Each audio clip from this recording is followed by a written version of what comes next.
Panfish fans may dream of days when fat bluegill bite on anything, but reality is often a little more challenging. Subtle changes in lure selection, jigging speed, and vertical positioning are often the key to turning lookers into biters. Let's join Jon for guide-tested tricks on how to react when sunfish play hard to catch.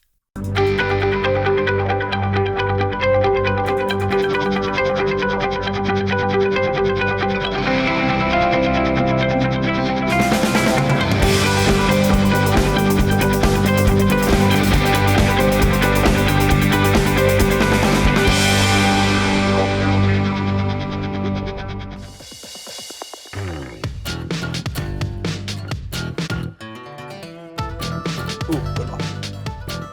Feels like a decent fish. Oh yeah, that is. That's what we're looking for right there. Look at that. That's a dynamite kill right there. In fact, that's a giant. You know, you look at the size of that fish. I mean, he just fills up my hand. We'll let that guy go, but what a beautiful bluegill to catch. We'll get him unhooked, and then I want to tell you about one of the biggest changes that I make and work throughout the day, because fish like this one right here, he's got his choice. Oh boy, look at that. He's in a hurry to get back. Let's get him back in the water here. I'll show him to you one more time before we drop him back in. What a great fish. Let's get this guy back in the water. Get out of here, buddy. Man, that right there, that is just a great bluegill no matter where you go. But one of the things I do, and I think it's just so important when I'm out bluegill fishing, is there's a lot of different baits that you can use to catch bluegills. And I think so often we all start thinking right from the get-go every day about using small stuff. You know, the smallest little jigs like a Lindy tungsten toad or a standard toad or a bug, but something really, really small. And there's a lot of days that's exactly what you want to use, and that'll trip their trigger. But one of the things I do that might be a little bit different than what a lot of people do is I tend to believe that big baits catch bigger fish. Now let me tell you something that's going on here today. There's a lot of little perch down here. There's a lot of little bluegills down here. And as soon as I switched over to this new quiver spoon, here's what's happened. All of a sudden I'm catching better fish, and I'll tell you why. It's a bigger bait. It's more what they're chasing. If I would just stick with that tiny little toad, here's what would happen. I'm going to catch everything. So as I'm catching those smaller fish, here's what you got to realize. My line's out of the water. I'm attracting all these fish in, and a lot of times those bigger fish, they'll sit out here and they'll just watch all the activity. But when they see a bait like what I'm using here with this spoon, all of a sudden they say, that's mine, because those little fish aren't nearly as interested in it. So keep that in mind. One of the things that you really got to do throughout the day is just keep changing, but don't just keep changing colors in the same bait or you know, different wax worms or larvae. What you want to do is also totally change the realm of the baits you're using. Go from those little jigs up to something like this Lindy quiver spoon, something bigger, big baits, small baits, move back and forth, and you'll find something in between there that catches them. There he is, got him. Ooh, that one feels like another good one. Oh yeah, that's a good fish.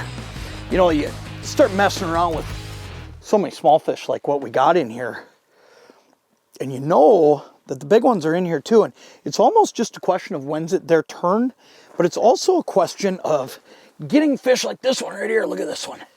That's another great kill right there. But it's almost just a question of getting this fish turned on, because you got so many fish around here that are looking at your bait. Sometimes what I think happens is these bigger fish, they see all that activity going on over by your bait with the smaller fish, and they don't mess around with coming over. So I think a lot of times it comes down to what action do you put on your lure too. And you know, there's a lot of different actions, a lot of different lures that you put different actions on, but that's a great fish right there. I'm gonna drop that guy back in because we're gonna get plenty of fish today, but man, that's a great gill anywhere you go. Let's get him back in the water. Get out of here, buddy. There he goes. Hey, look at this quiver spoon I'm using today. There's a lot of different ways you can work this spoon. You can put it down there and just kind of bounce it. You can put it down there and you can work it really, really aggressively, or you can put it down there and almost leave it sit still. And what you want to do throughout the day is just try all these different things. When you see a fish on your screen, try all these different things, because what you're going to find out is sooner or later, you're going to hit on something that really grabs their attention. Now, that doesn't go for just a spoon like this. That could go for using a tungsten toad as well, or a standard lead jig, whatever it may be. No matter what it is, try different actions, because eventually you're going to hit on an action that grabs their attention and it makes them bite. And the whole key, I mean, let's face it, sometimes you can jig a certain way and it'll get fish to you, but then it's a whole nother thing to make them bite. And then there's the other side of the spectrum where you might be jigging and fish might be right over here 10 feet and you can't get them to you. So what you want to do is just constantly be working different cadences. And when you do that, what you're going to find out is all of a sudden you're going to see fish and look at how they react differently on your screen. Do you get them to go up and down? Do you get them to come in from the side? Whatever it may be, all of a sudden you tie the whole thing together and you start catching more gills. And you know, they're just such a finicky fish sometimes. And I look at today they're finicky. And it might have a lot to do with the weather. I mean, we started our day at 20 below this morning, and that's going to slow them down a little bit, make them a little more finicky. But I'll tell you what, once you hit on it, and it seems like we're starting to really get it dialed in now. Once you hit on it, you can really start catching fish really consistently.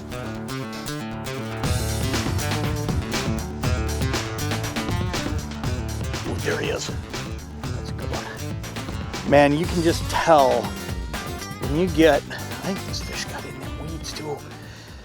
You can just tell, though, when you get one of these better ones, because what happens is they just come railing in, but on top of the, oh no, look at that. It's just a dynamite gill. Look at that fish.